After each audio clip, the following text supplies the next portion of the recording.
One of my favorite recent Fujimoto stories is he had this alt account where he would pretend to be this teenage girl. Yeah. And then the account got banned. And so he made an alt account being like, guys, it's me, Tatsuki Fujimoto. Please reenact this account. I've been bitten by a dog that has both arms. Okay. What? Dude, is this guy okay? This is like kind of like schizo posting. It's Tatsuki. It's Tatsuki. Chainsawman botched information. I hope this proves it. So now he's just leaking Chainsawman manga images. Okay? I'm a Libra. Before we start, since we're going to be doing Anime Club today, I just got to get something off my chest. What? I had a dream today. Wait, have we started the episode? I guess so. Okay, this is the most cold open to an episode This ever. is because I had this dream today. Okay. And it's just I keep thinking about it. Okay. Right. And I was like, I got a trash taste recording today, so I'll just like vent to you boys. Okay. So I had this dream, and I rarely remember my dreams, but this is one of the dreams where it's just sat with me. So I don't remember the exact context of this dream, but I was in China. I was in the dream? In the dream. Okay. I was in China. Okay. I was in Shanghai, I think. It was like one of the towers in Shanghai. Don't remember why I was there, but I was searching for a friend because I wanted to congratulate them for getting married. I want to know why this friend was in China, and I was trying to search for them, congratulating them to get married. But I was like lost in this building, right? Yeah. I was like trying to find my way around. And I was like looking around, and I saw this white guy in there, and he was standing waiting in line to go into this restaurant, and he speaks Chinese. And I'm like, I remember in the dream thinking, damn, am I the only motherfucker around here that doesn't speak Chinese? Then I woke up, and then I was like, I don't speak Chinese. How did I invent someone who spoke Chinese in my dream? What is just Garnt, have you been watching too many like Chinese memes? Like, what is more likely that I made up a language in dream and passed it off as Chinese, or somehow my subconscious just latched on to like a Chinese phrase? What was he saying? Do you remember? I don't remember, but it did sound very Mandarin. Like, I think you What if he probably just heard like he sounded Chinese in your head that sounded legit. Yeah. Because the fucking weird thing is that I remember it was such a vivid like imagery in the dream of just like, this is what a foreigner sounds like when he's speaking like good Chinese, you know? So it was like, my mind, I was like, this guy's living in China, he can speak Mandarin. Damn, am I the only one here who doesn't speak Chinese? What if he was just saying like super right? That's a throwback. It just stuck with me because I was just like, do I secretly know Chinese? You do not secretly know Chinese. Do I secretly? Your brain is not hiding Chinese from you. I just want to know. Are you a Chinese sleeper agent? Is that like, yeah? There are two wolves inside of me. One is Chinese. It's just I couldn't get my mind. I just couldn't get my head around, wrap my head around the fact that Is this my like head, divine intervention being like, Garnt, you are Chinese? It's gonna be like Bioshock. They're gonna like awaken you. Well, have your you- Chinese self that like, you've been pushing down this entire time. Have you heard about that story about that guy who got like a brain injury or something, and he could suddenly speak like French or something? It was Chinese. Was it Chinese? No, I don't know. I don't know. Yeah, they got struck There by was lightning, There right? was a guy who wouldn't stop speaking with a Chinese accent. I don't know if he was speaking Chinese. Can we Google this? It was the accent, right? Yeah, I remember that one. Which is a lot more believable and funny. Yeah, it was the lady with the Chinese accent. Yeah, after a stroke, that's why. Oh, Yeah. Foreign accent syndrome. I could foreign believe accent syndrome. Because when I hear like Scottish for like 0.2 seconds, I'm like, I'm Scottish now. Yeah, I understand. I'm just Scottish. I understand I'm completely. Scottish. Good. Anyway, Sarah Colwell from Plymouth in England is a dead-set Pom who now sounds Can I hear this? like she's from Shanghai. It wasn't until I was in the ambulance on the way to the hospital that she actually said, No, that's so bad. what? No, that's so bad. Ain't no fucking way. No, it's like hilarious, but imagine actually being this person. Yeah. That would be Yeah. horrible. My heart does ache for her. Crasher. Crashed. Crasher. Okay. bro. I mean, honestly, it just sounds like you Yeah. know, there's obviously the stroke probably caused, unfortunately, some brain damage. Yeah. there. Yeah. And it just sounds like there's a pronunciation problem. I would say it's Chinese essentially. Yeah. But I guess it sounds a lot funnier to say woman woke up with Chinese accent instead of woman wakes up, struggles to pronounce words. Yeah. Damn. Well, brains are weird. Brains are weird. Yeah. Can't wait for. Thanks for sharing that with us. Yeah, You know, yeah. I'm glad that you feel like you can bring that up with us. I don't know where else I could bring it up, but Time to boot up the Duolingo. Yeah. It is weird how your brain sometimes will just try to like gaslight you in your dreams. Like, no, this all makes sense. Yeah. Like, this is totally legit. You are Chinese. Yeah. You are Chinese. What if like you being Thai was like a lie? And you were, your maybe. whole life you were Yeah. actually just. Have you done 23andMe? Yeah, you were like. no, actually, my great granddad was Chinese. Oh, well, there you go. They Yeah. put you in a Thai family. Yeah. Told you you're from Thailand. Yeah. I'm just like something doesn't make sense in my mind. It's hiding the Why Mandarin do in you there feel somewhere. like you've had the urge to go to China lately? Maybe the that's Chinese it. side of you is activating. It's like you must Awaken- return home. Awaken Agent Gaunt. I went back to Shanghai once, and then the sleeper agent in me was just like, You are now Chinese. Anyway, welcome to this new episode of Trash Taste. That was a tangent of a cold opening. Jesus Christ. This episode isn't about me being Chinese. About anime. It's about anime. It's Anime about- Club. It's Anime Club Club. once again. Anime Club. So what are the two things that we watched for Anime Club, guys? Because we actually watched two anime this time. Instead of like not one anime and one manga and one anime and one film. We actually had two anime, one requested by Joey and one requested by you over at Patreon, which we do, I think, like this once a month. So if you want to get your request now for the next Anime Club, you can go to patreon.com/trash taste and decide our fate over what we are watching. You can also watch us reacting to the shows that we're going to talk about as well. Yes. In its entirety. Yes, we actually watched both of these on the Trash Taste sets, which I feel like brings the banter a lot more. It does. Yeah. I feel like we need to do that more often. Yeah. You know, one of these shows I would not want to have watched alone. No. No. Or had my browser history connected to it. Yes. Yeah. On my ISP now.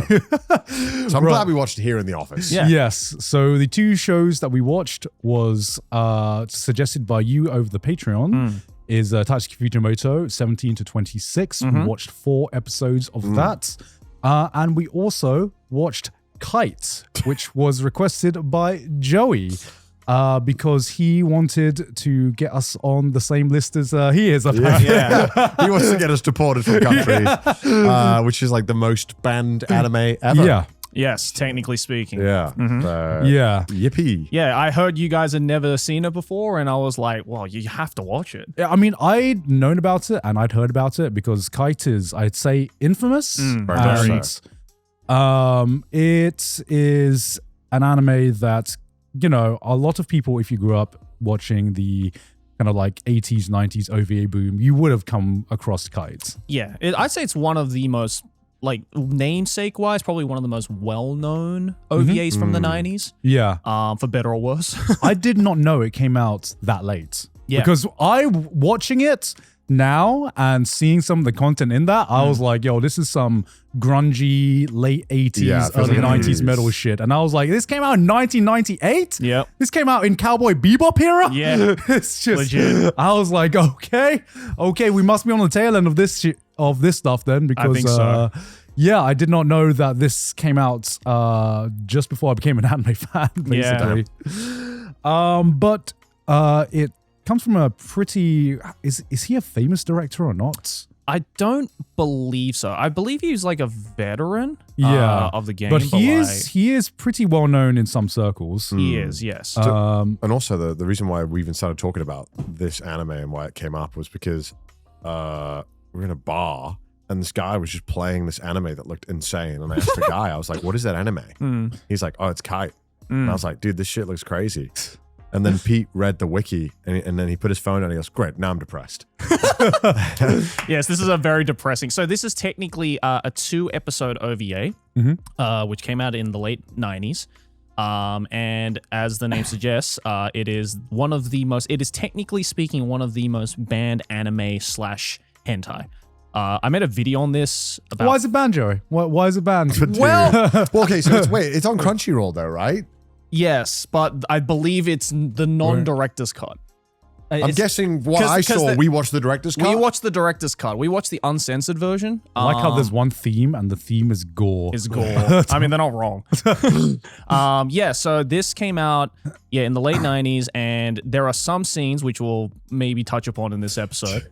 Where it basically, when it came over to the West, because this was around the time where a lot of anime started slowly kind of migrating over to the West to be released in the West.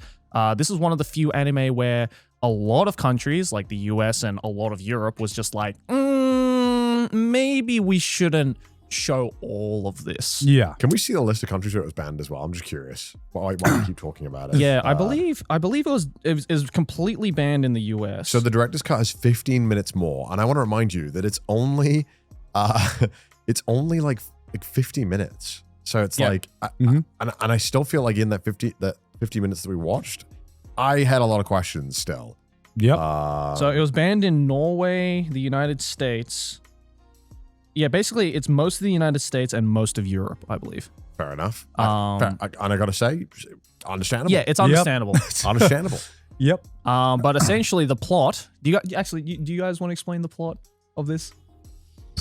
Fucking hell. I've talked about it to death already. So, so like, you know, It's a pretty simple plot. it's pretty. Yeah. It's basically John Wick, isn't it? Well, it's basically a couple of key John Wick features. Yeah. A couple of differences.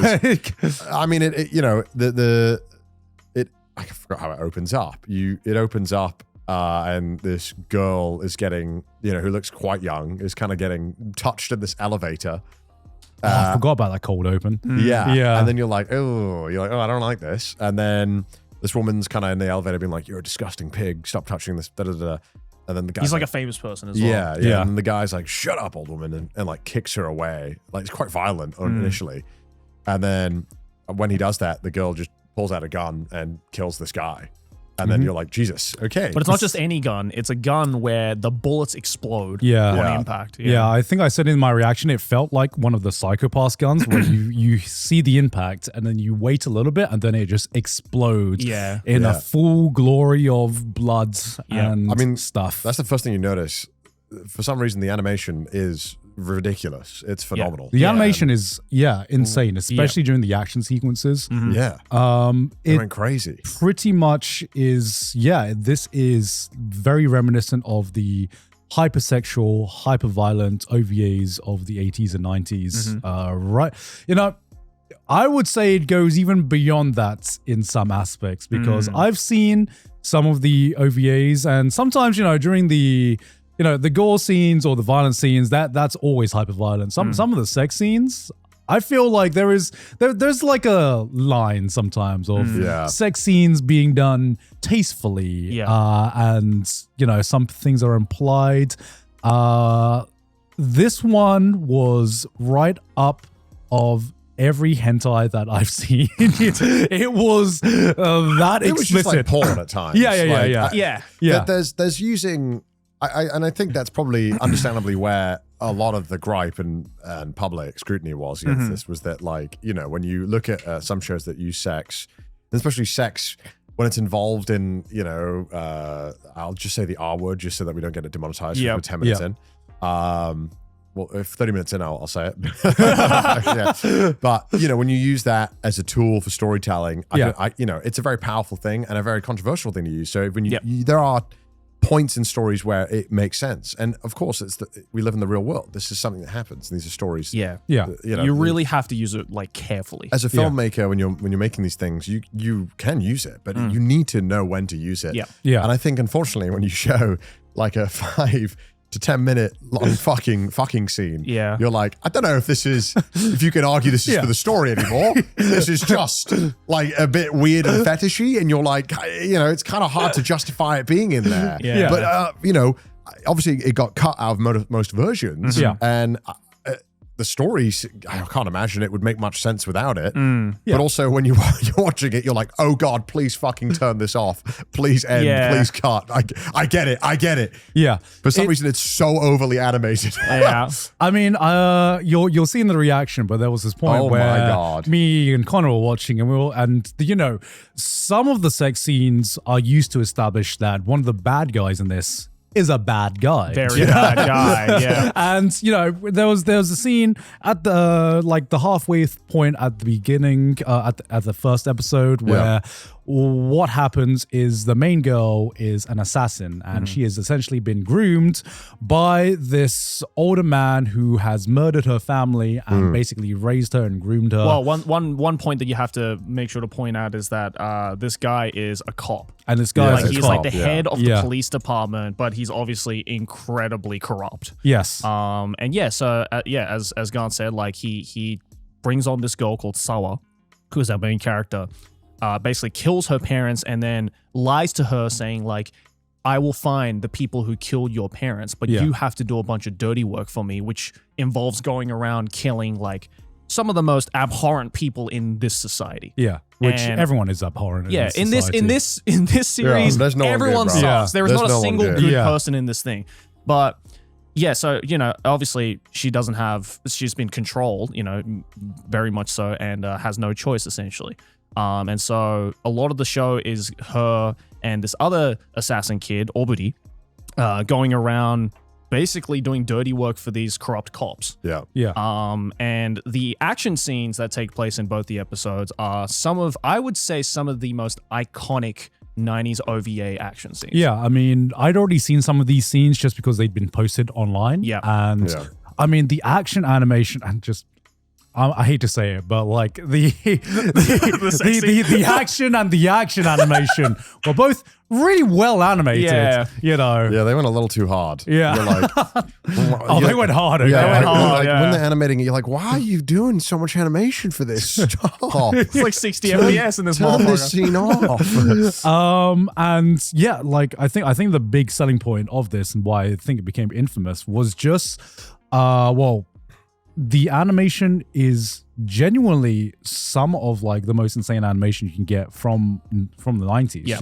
especially with the action animation. The way what I love about old anime, and I noticed this when watching Memories as well, God, I miss the way they animate explosions. Oh, Man, oh my God, there's- explosions look so good. There's this kind of like organic like quality to the way the explosions just billow out. Yeah. And they just fill up every room, which is not realistic, but goddamn, does it just look so cool? It's satisfying to watch. Yeah. Yeah. Also, like eyes and like faces, they almost look like porcelain. They look really. There's something really nice about it.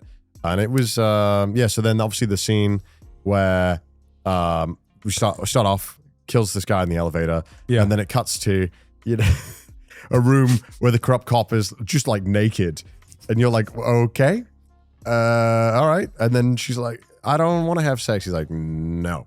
And then they have sex. You're like, okay, this guy fucking sucks. Yeah. And then immediately there's another gig to assassinate another guy. And then we see another guy called Obudi, who's there, who's kind of like another kid assassin, who's been recruited into this kid assassin empire.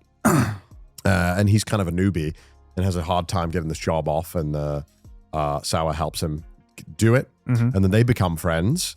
You're like, oh, okay, there's hope in this world. Maybe there's these two kid assassins can have some kind of weird kid assassin friendship. Yeah, trauma bonding. Trauma Yeah. bonding. But then Sawa gets another job where she has to kill A guy with a mole. there's It's like two Hollywood guys. execs. Yeah, Hollywood. There's two Hollywood actors. They're pretending to be one, so she has to kill one of them. And then it's revealed later on as well that one of the brothers, who's one of the twins, put out the hit as well. So Yeah. really bizarre. Anyway, this all goes horribly wrong. It's a big disaster. She kills the wrong guy. Explosions happen, and then the guy gets fucking annoyed. The corrupt cop. He's like, "What have you done? Yep. You piece of shit."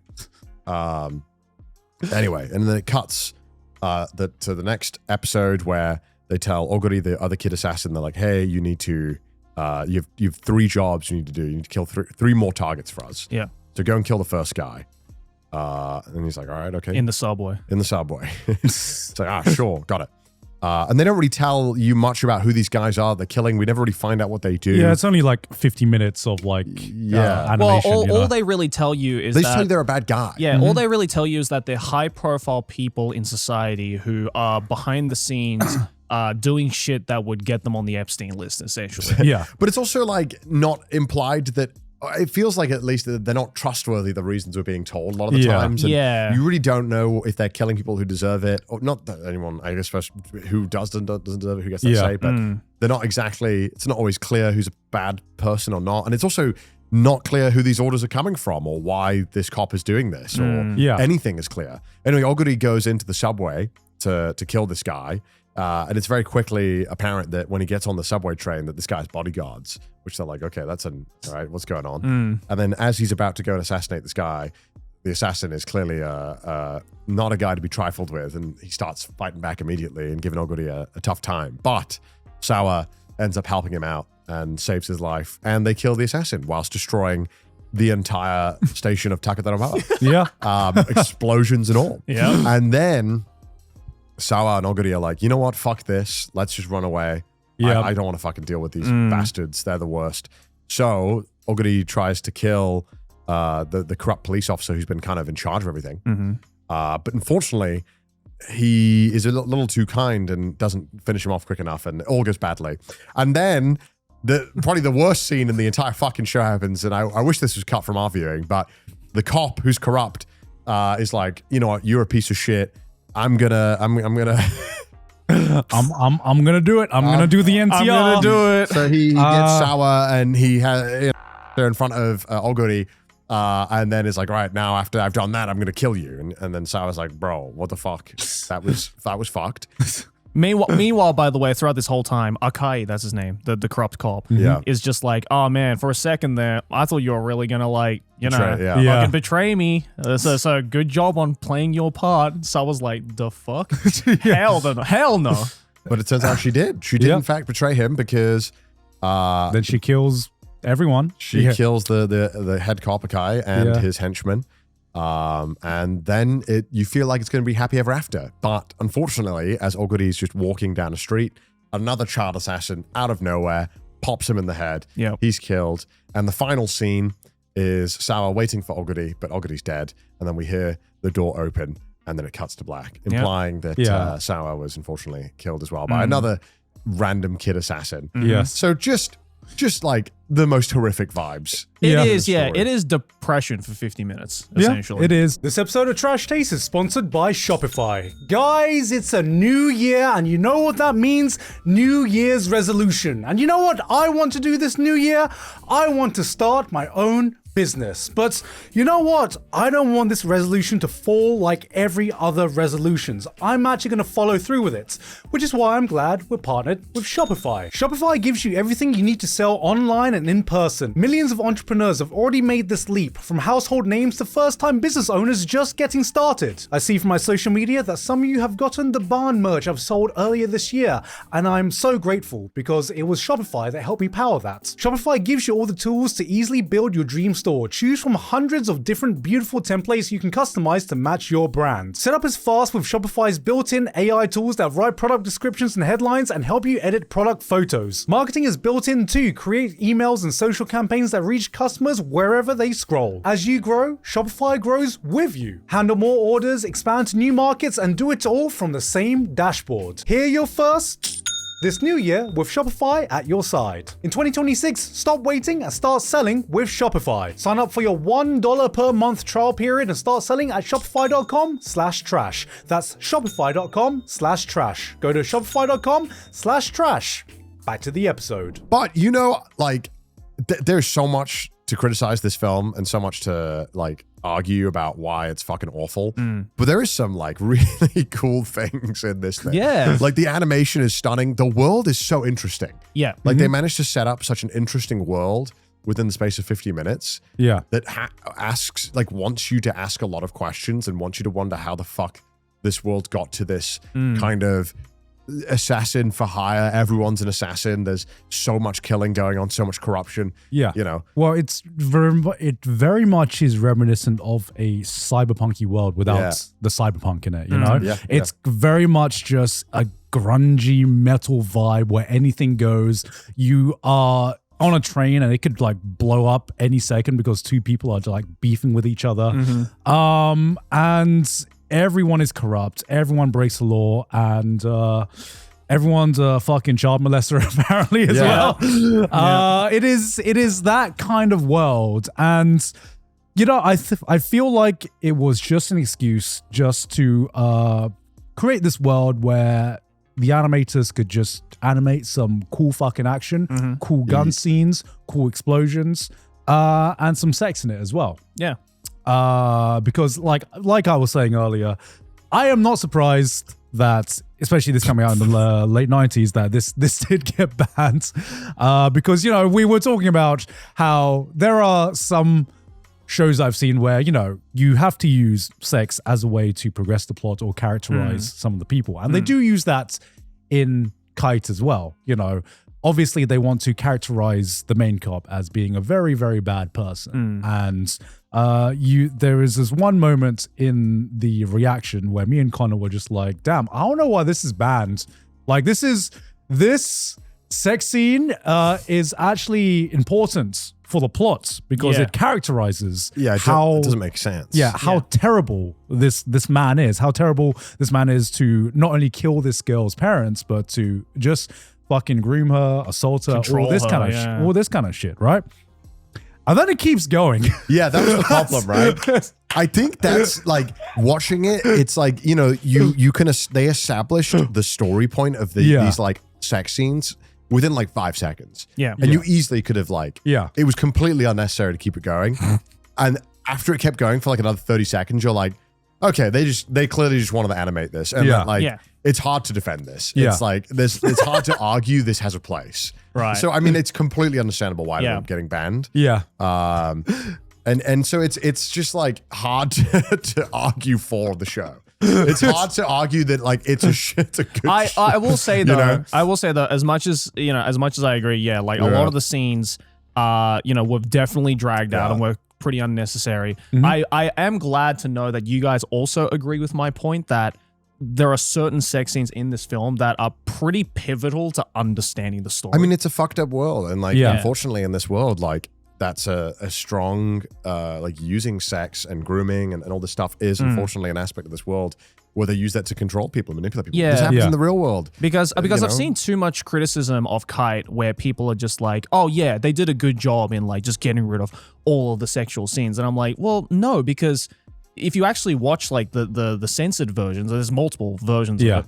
But if you actually watch one of the censored versions where there is just 0 sex scenes in it, you kind of, again, miss out on a lot of like characterizations of certain like aspects of like Sawa or Akai or, you know, this entire world. Yeah. So, you know, it is pretty like, yes, it's hard to fucking watch, but I mean, this entire world fucking sucks and everybody in it sucks. And I think it's, yes, a bit of an extreme way to depict that, but I think it's also in some aspects a necessary way to depict that. Yeah, but I think that's the hard part, right? Because it's like I think had the scenes been shorter in a sense, it would feel like it is being used for the story purposes and fucked up. But when it goes on longer, you're like, I mean, you can understand why the censors were like, hey, this is just glorifying this thing that we don't want. Yeah. Yeah. And so you can sympathize a lot and understand why it would get banned because you at that point you're like having to question what is the motive here. Like if it's just for sexual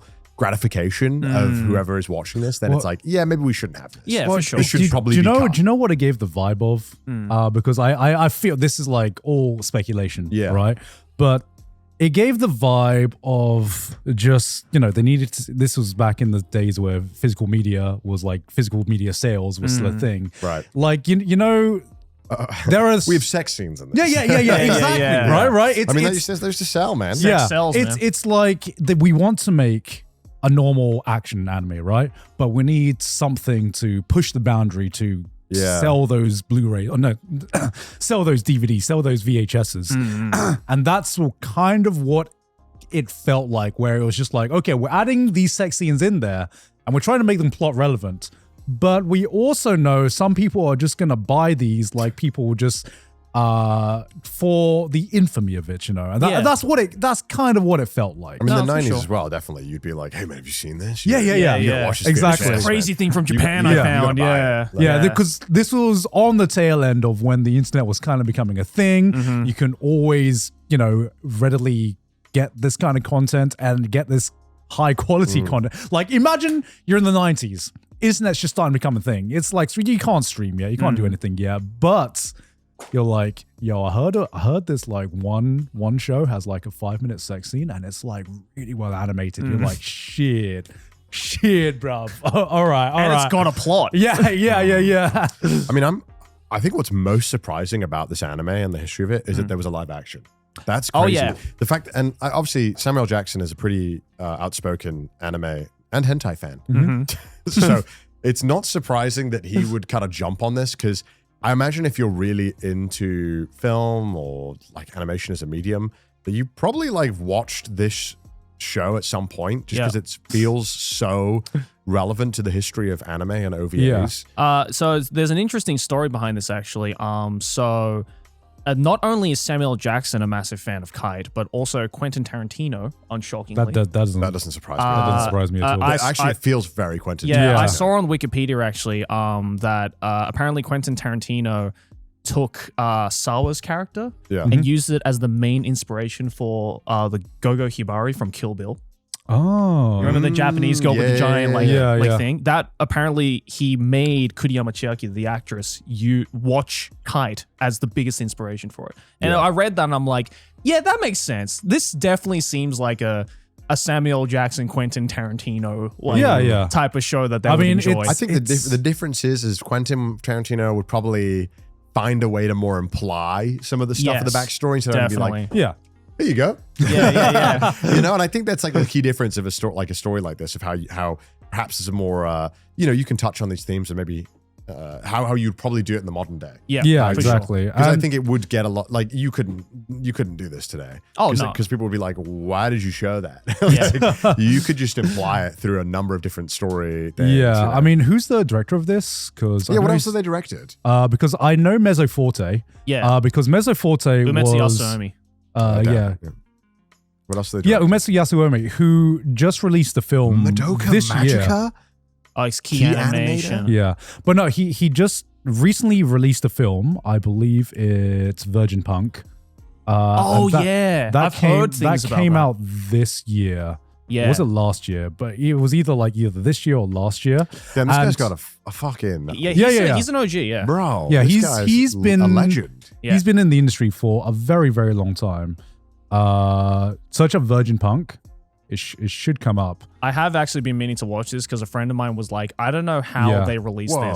this year. Yeah, and Or this is, from what I've heard and from what I've seen of it, this is basically, Kite and Mezzo Forte in the modern day. Yeah. It's wow. still hyper violent, but it doesn't have that, 5-minute sex scene right Yeah, in the of middle course, of of it. course. I But do it, actually want to watch this. but it still has, it's still a lot of it is still animated by him. It's been in the it was in production for a very, very long time as well.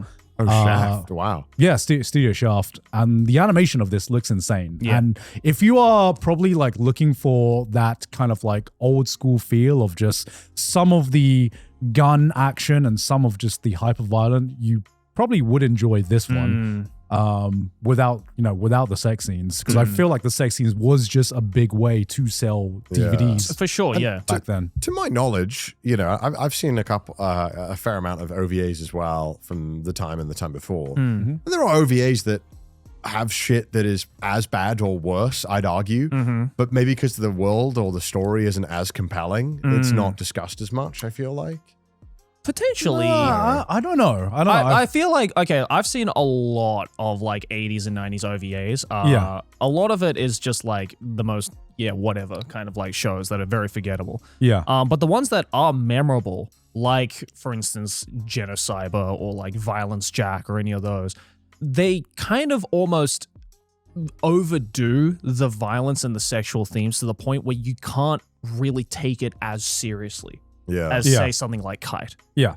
Whereas like Kite uses gore and sexual themes, yes, in very egregious, over-the-top ways, but because there is a plot there and there are characters there that are very dark but also work really well with the dark themes, you take it a little more seriously. So when you come across these controversial scenes, as you said, if you feel more disgusted watching it. Yeah. You know. Yeah, like the scene at the end of like the second episode, which is essentially just fucking NTR. Yeah. You know, it is NTR, and goddamn does it go on for an uncomfortably long time. Oh yeah. Right? Yeah. So like to set the scene, it is after they have Sawa and Obiri have just had this assassination attempt on the corrupt cop. So the corrupt cop basically just assaults Sawa while pinning Obiri down. That's it. You've seen it in hentai before. It's not my thing, but it's some people's thing. Yeah. But watching it this time, I've just felt genuinely like disturbed by it. Yeah. And there was this point where I thought something happened, because I thought what happened was right in the middle, they just fucking popped Obiri. Yeah. Because like there was this like blood splatter, and I'm just like, they didn't. And genuinely, I was like, when I thought that happened, I was genuinely just like, damn, I'm like fucked up right now. That genuinely, that scene fucked me up. Yeah. And then they were like, oh, we're gonna kill him back. We're gonna kill him And I was like, later. oh my god, thank God, because that the way they implied that was just, damn, these are some dark fucking emotions that I'm feeling right now. So there is an argument that yes, some of these scenes do make you feel genuine emotions more than just the kind of sexual kinds. I mean, there's a lot of disgust. There is a lot of disgust. There's a lot of in disgust. there. Like, I think that's a fair way to describe the show at times. But I think it would be hard to say that it's not gratuitous, you know. Oh yeah. Because like the most recent example I can think of someone of a series that's like handled it very tastefully, despite how dark the themes were, was Gachiakta. I don't know if you're like caught up to Gachiakta, but there is an arc recently where a girl goes through something similar. Oh yeah. And this is a fucking shonen action show, you know? And I did not know that. yeah. And the way they depict that in the anime, it was heavily implied, but it was basically they showed what she was going through, basically being groomed by this older man, and you know, having to do things. And it was like her memories of it through like a child picture book. Which almost like that was like even more disturbing. Even more, yeah. Because I'm just like, oh my god, this is really, oh shit, this is fucking me up right now. Yeah. But that's like a very thoughtful way of showing that kind of story arc without needing to show it. You know what I mean? But like that's totally. I think that's like a super valid criticism of like, there are so many ways you can tell this in the story without having to show it. For sure. And yeah, especially when it goes on for like 5 minutes, you're like, this is egregious. But it's interesting that it is still on so many platforms, and that they made a movie, and like it's so, you know, clearly it was banned in some capacity, but not to the extent that it was untouchable for whatever reason. Yeah, I mean, there very is something very unique about the vibe of the world and the whole world building itself. There's like no hope. There's hope. absolutely no hope. There's zero hope in the story. When Obiri got popped, I was like, yeah, makes sense. It would feel wrong for there to be a happy ending in this world. And like his other infamous work, Mezzo Forte, was something I discovered. I think it was the first hentai I watched, actually, because I was just on this was back when I didn't know what hentai was. I was just like on this random website, and I was just like, what is this Mezzo Forte scene right next to Bible Black? You know, that's the kind of era I'm talking about. Was it similar to this? It's a spiritual successor to Kite, made by the same guy. Yeah, it's made by the same guy.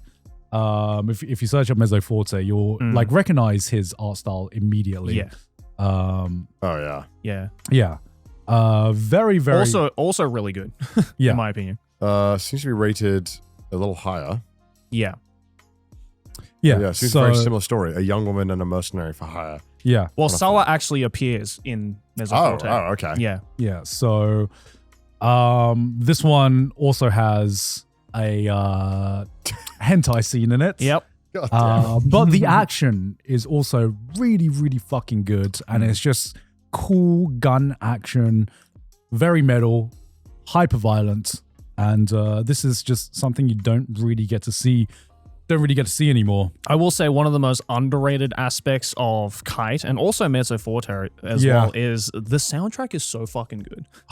Yeah, it's kind of worrying how good the soundtrack is. Yeah, right? Yeah. It's like that kind of just lounge jazz a little bit of free jazz in there. It just adds to that grittiness. God, that saxophone, man. Yeah. Oh my God. Sax is so good at changing the energy of a scene like so naturally. Like when the jazz gets faster, you get uncomfortable. Yeah.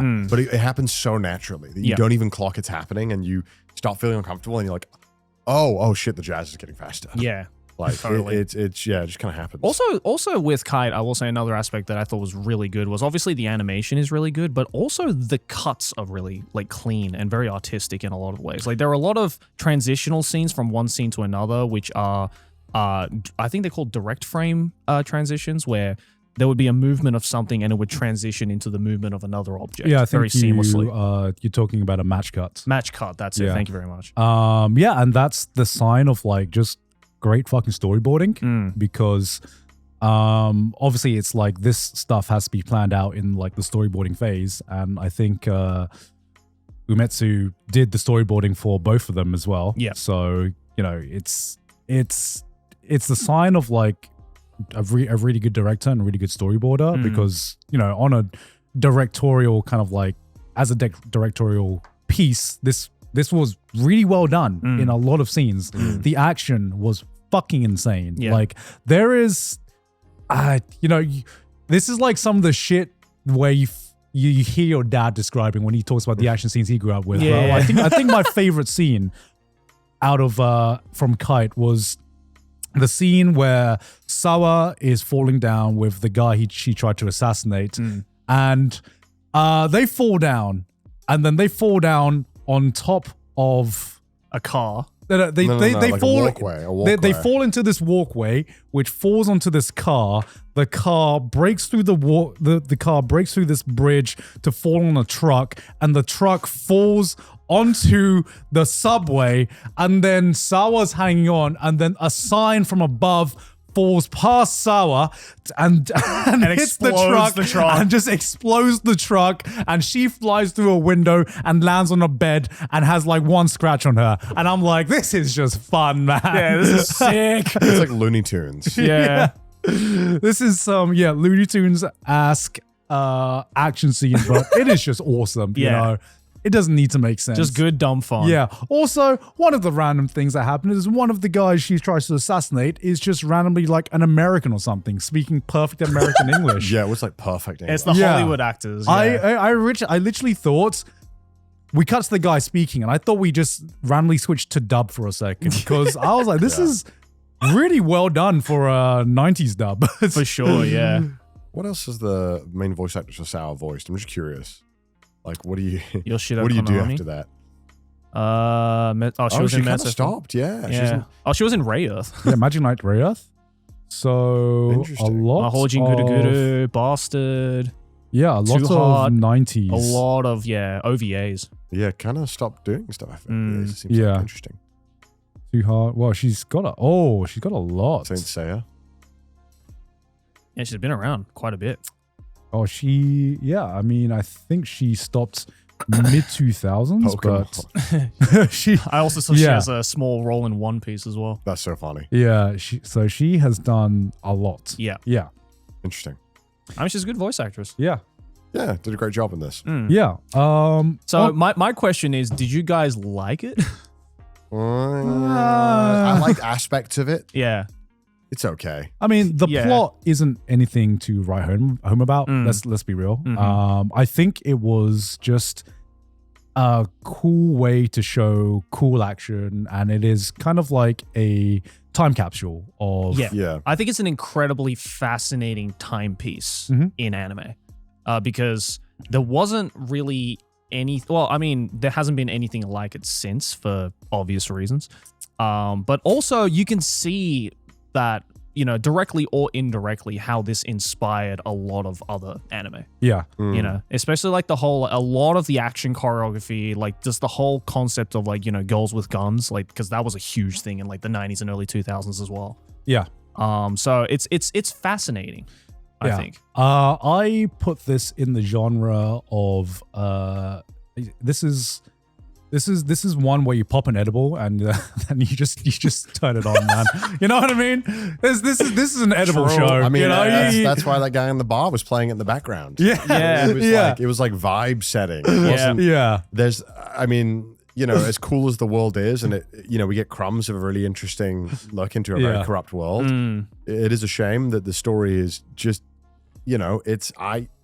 It's aight, yeah. It's aight. It's a vibe, and it's a unique vibe that's hard to find in this day and age. You know, and if you're sick of like modern anime feeling, just watch this. Which is all the more reason why. Which is all the more reason why I want to check out Virgin Punk, because it's essentially just the modern day interpretation of this vibe and this world. It would be cool to see how it compares. I do want to watch it. Actually, I think I read about this. You can fact check me, Kai, but I think that Virgin Punk is actually drawn with traditional cell animation, but they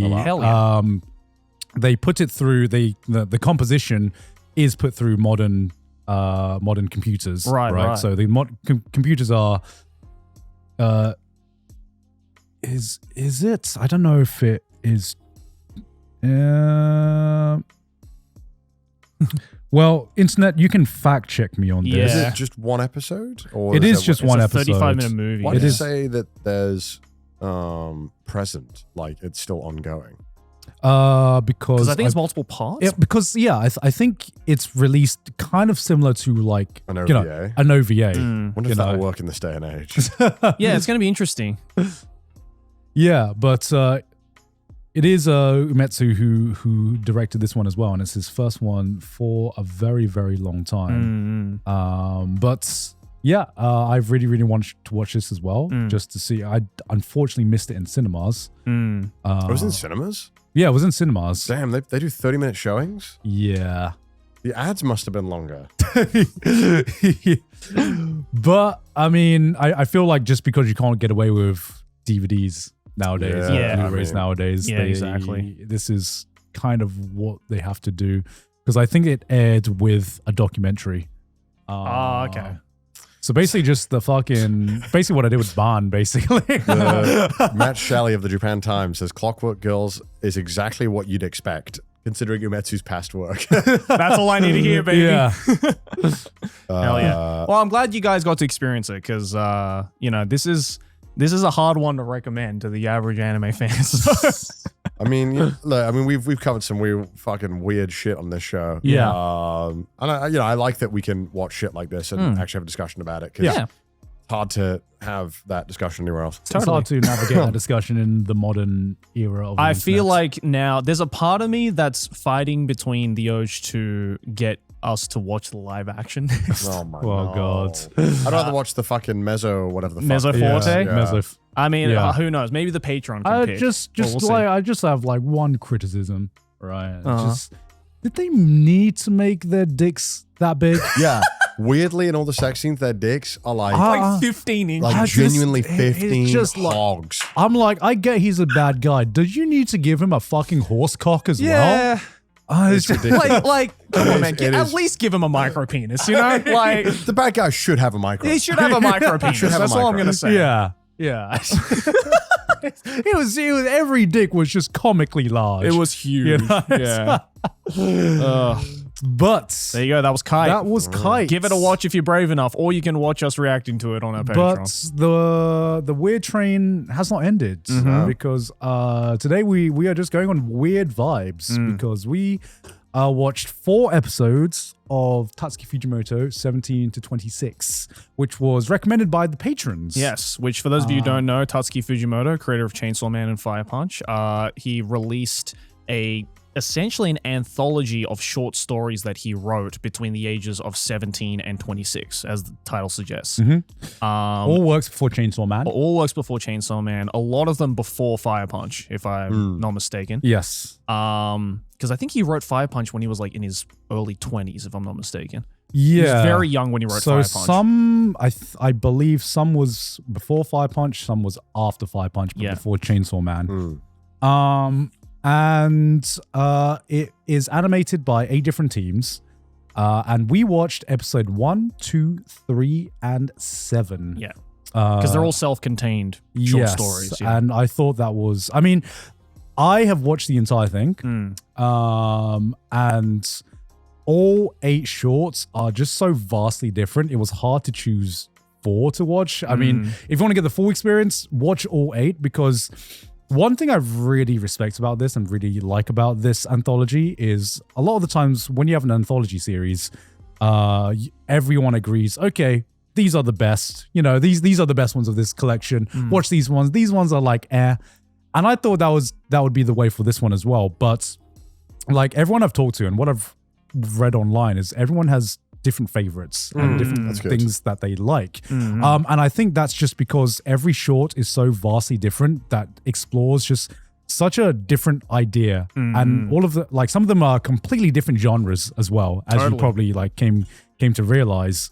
And so I think everyone going into this has the potential to like something different because it will, like, the different ideas and the different executions will speak to different people.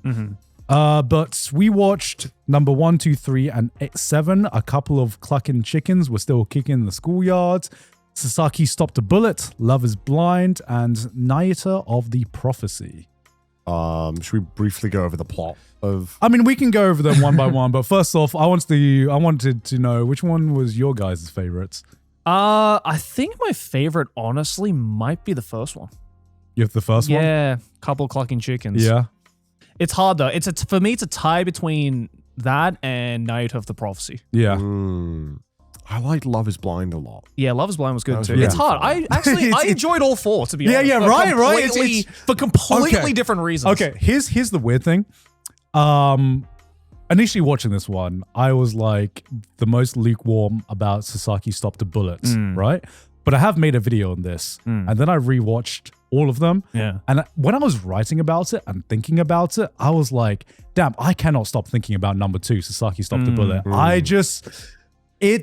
The idea in it is so fucking insane, right? But like rewatching it made me appreciate just what he was going for more. Yeah. And apparently this was his favorite short as well, as I was doing research on it. And it just, I don't know. It is just, every one of them is insane, but there is just a flavor of insanity in Sasaki Stopped a Bullet that just, I keep thinking about it. Which one do you guys want to start off with discussing? Start with the chicken one. Chicken one? Yeah. All right. So this, I have a feeling he kind of just made this just so he could say this tongue twister. Because the title is basically based on the Japanese tongue twister. Yes. Try to say that 3 times. Which is the Japanese tongue twister and is the final line of this short film as well. And it basically takes place in a world where humans have almost been wiped out by aliens that just invaded one day, and these aliens can transform. And most of the humans have been wiped out, except for these 2 humans who are just kind of chilling in the schoolyard. And the only reason they haven't been eaten is because they are dressed up as chickens. And basically, it gets revealed that they are actually humans, and humans are delicious to aliens. And I think it was Fujimoto kind of like tackling with this idea of why do we eat the meat that we do? Why do we morally kind of like separate, okay, this kind of meat is okay to eat, or these animals are okay to eat, and these ones are not okay to eat. Yeah. And it was basically him kind of like exploring this idea through the eyes of aliens who really, really want to eat humans, but not other animals like chickens, for example. And then it eventually gets revealed that the 2 humans are actually humans. Everyone just rushes to go on and eat them, except for this one alien who tries to protect them and tries to get them out. And unfortunately, he gets killed. And they are about to get completely exterminated by the policeman. But the twist in it is that one of the two humans was actually an alien who was protecting one of the girls, is as a way to kind of try to understand why, what kind of beings humans are. And it's a sad ending where everyone's like, where the narrator is like, yeah, humans basically got wiped out, but at least that was one story where a human and an alien coexisted and cared for each other. Yeah, I think my favorite thing about Fujimoto that he's done in all of his past works is that his way of storytelling is he has this core message or theme in the story that he wants viewers to take away from. In this case, it's this whole idea of like, and it's said in the short as well, where he's like, there's this great scene where the girl and the alien are talking, and they're like, oh, do you think it's right for aliens to eat humans? Like we're also living beings. And then the alien reverses her and basically says like, well, you guys eat pigs and cows all the time, so what's the difference? And I think that small conversation is like the pivotal point that Fujimoto was trying to like convey. But the thing with Fujimoto that makes all of his works just so Fujimoto is that he's like, okay, I have this core theme. Now I'm just going to go off the fucking rails to really drive this point home in the most like batshit insane way. And I think this short in particular is like a great kind of rudimentary look into like his style of storytelling. Because yeah, the concept and like the themes and everything that happens is fucking insane. And that's, that's not even mentioning the point that like just the animation quality is crazy. Yeah.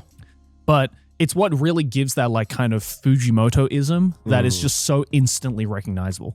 Like nobody but Fujimoto can write a short like this. And the fact that he wrote this when he was 17 is like insane. He's very willing to blend gore with comedy very easily and quickly. In a way that works quite well. Totally. And I love a good anthology series in general, because I think, these are stories that would struggle to kind of flesh out beyond what they did. Yeah. And that's refreshing, because not every story has to be 5 seasons or 10 episodes. Like some stories can be told in 5 minutes. You really don't need all that time. Totally. Yeah. And it's good to see kind of more interesting ideas and punchlines that wouldn't really work in a bigger show. I think that's what all of these did very well. And the chicken one, I quite enjoyed a lot as well. Fun. Yeah. It was a very straightforward story, though. Yeah. Out of all of them, I think this one was the most straightforward. And I think that's why I've seen a lot of people like this, because I think this was Sydney's favorite as well, when she watched it. And I think it's traditionally, it is very emotional at the end, but it is the way the world is weird, the characters are weird, as Fujimoto characters always are. But the emotional payoff at the end of the guy protecting the alien protecting the girl, and it kind of ending on that, it was like very, very traditional, I would say. Yeah, I mean it's the most simple of all of them, and I think it's a very safe thing, and you can understand that a 17-year-old wrote this. Yeah. I'm not saying it has to be the best thing ever or it needs to blow your mind. It was very fun. Yeah. But yeah, you're like, okay, sure. Yeah. Yeah. It's a good intro. Yeah. I think if you all like the absurdity and and you'll see a lot of the pieces that end up making Chainsawman here. Because some of the monster designs in this, I'm like, totally Chainsawman. Very early Chainsawman. I mean, this right guy, there. the one in the thumbnail that's on that PV there, who's the alien who's been hiding. His form looks shockingly like Denji. Like Denji. Yeah. So you can see like the inspiration, and I think that's what this episode is more so good for. Is like, if you're a fan of that show, you will enjoy the inspiration in seeing that here from a guy who's a lot younger and hasn't fully realized. And I think also just inspiring. Yeah. Because how many of us have had an idea that hasn't been fully fleshed out yet? And I think that's the real charm of this first episode, is like seeing the crumbs that made the cake that was Chainsaw Man. Like you can kind of see some of these pieces come together And obviously, when you flesh it all out more and make a really compelling story, you get Chainsawman. Yeah. Really fun, and a cool building block that Tatsuki Fujimoto had in his life. Yeah. Then we get on to the next one. This one set the tone. This one was a very traditional story. And then we get to Sasaki stopped a bullet. Yeah, this one was weird in a good way. All of them were weird in a great way. Yeah. Not a single thing I didn't enjoy about these. Totally. Like 4 episodes we watched. This one was very laugh out loud funny. Do you want to walk us through? You've already told the plot before once on Trash Taste, but run us again, Grant. Yeah. I mean, this guy is just chilling. He has a crush on his teacher. He Thinks she's a god. She is a god. He simps for her. It wouldn't be a Fujimoto short if there wasn't like a 5-minute scene of one character simping for another female character, man. This was like pre-Denji simping over Makima. Totally. Then a man with a gun shows up. And you're like, okay, what the fuck? Wasn't expecting that, but cool. And then he starts crashing out because the teacher apparently rejected him in high school and he hasn't got his life together and he blames the teacher for everything. And so everyone in class starts freaking out and he's like, I'm gonna shoot everyone up. I need some justice in my life. And the teacher's like, you can do anything you want to me, but leave the children alone. And where does your mind go to when you hear a sentence like that? Of course, he's like, so we're fucking. So can we Let me fuck in the classroom in front of all let's do the sex. We are still in the Kite world. Yeah, because he was like, I don't want to die a virgin. That's what he says. Yeah. And then Sasaki is just like, sex with my goddess? No, I shan't allow that. I cannot allow that. And he stands up in an act of heroism because he's like, no, you must not have sex. Sex is wrong. Do not touch my queen. Do not touch my queen right there. And so the shooter is like, bro, what the fuck? Bang. Shoots the bullets. Cut to flashback. We're in a Demon Slayer flashback right now. We cut to a flashback of Sasaki having a conversation with his teacher where he's like, you know what? My dream one day is to become, don't laugh. My dream is to be an astronaut, because I want to see my dad on the moon because my dad wanted to be an astronaut and he unfortunately passed away and I want to see him on the moon. And the teacher's like, bruh, that's not funny. It might be a minuscule chance, but it's not a 0% chance. For all you know, I'm a goddess. I'm an actual goddess. Some people might laugh at that, but it's not a 0% chance. And after remembering that, Sasaki fucking catches the bullet, man. No, he first puts his hand up like Neo. And then just slow motion of the bullet literally just catches it like this. Yeah. Everyone in the classroom naturally is like, bruh, did you just stop a bullet with your fucking hand? Even he can't believe it. He's like, yeah, I just stopped a bullet with my hand. Yeah. And so the shooter is like, the fuck are you? Sasaki then is just like, I'm actually from the future. I'm a human from the future, and I was able to stop a bullet because I knew exactly where the trajectory of this bullet was going to go. And of course, because everyone just witnessed this, what can only be described as a miracle, the shooter is like, then can you tell me what's going to happen in my future? Because my future looks bleak. I'm going to be arrested. I'm going to come out of this jail cell 10, 20 years later, going to be homeless, and I'm going to die a virgin. And Sasaki instead is just like, no, you know what you're going to do? Yes, you are going to go to jail. Naturally, because you just shot a bullet at me. But instead, you are going to study your ass off. And you're going to make it to Tokyo U like you envisioned in your youth. Mm-hmm. And he's like, bet. And that's how it ends. Well, it ends with... He goes in space. He goes to that's space. Right. Yeah, that's he right. Gets his dream. He calls her on Skype. Yeah. Yeah, somehow from the moon. Well, I think actually it's the last scene that really ties it all together. Yeah. And on rewatch, it's the last scene where I'm like, okay, I think I know what he's like going for here. because it's the last scene where Sasaki is like, teacher, remember that time where I caught a bullet? Yeah, that shouldn't have been possible. What the fuck's going on? And the teacher's like, well, maybe I am a goddess and I was the one who stopped the bullet. That's right. And Sasaki's last line was like, teacher, stop. Stop joshing me. Yeah. You know, like he holds up his hand and he's like, even now, I know I can stop a bullet. Yeah. Cut to the ending. Hard cut right there. And I'm just like, God, that was stupid. But God, I can't stop thinking about it, man.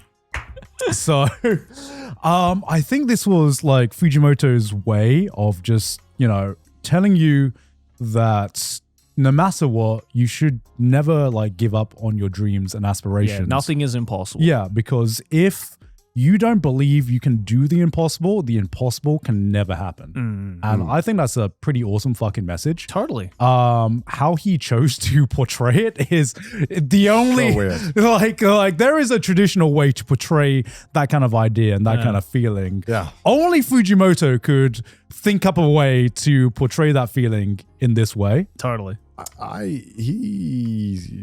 The way that he portrays relationships is so Fujimoto. I don't know. I hope he's doing okay romantically. He looks at it so bizarrely. Yeah. But I'm happy for him. Yeah. Yeah. Cause like I take this with a grain of salt because I did see this on like, I can't remember where I read this. But I read that he was debating between two endings for this short. Yeah. And one of the endings was the ending that we got where it was just him holding up his hand to the earth, being like, to this day I can still catch a bullet, still believing that he can catch a bullet.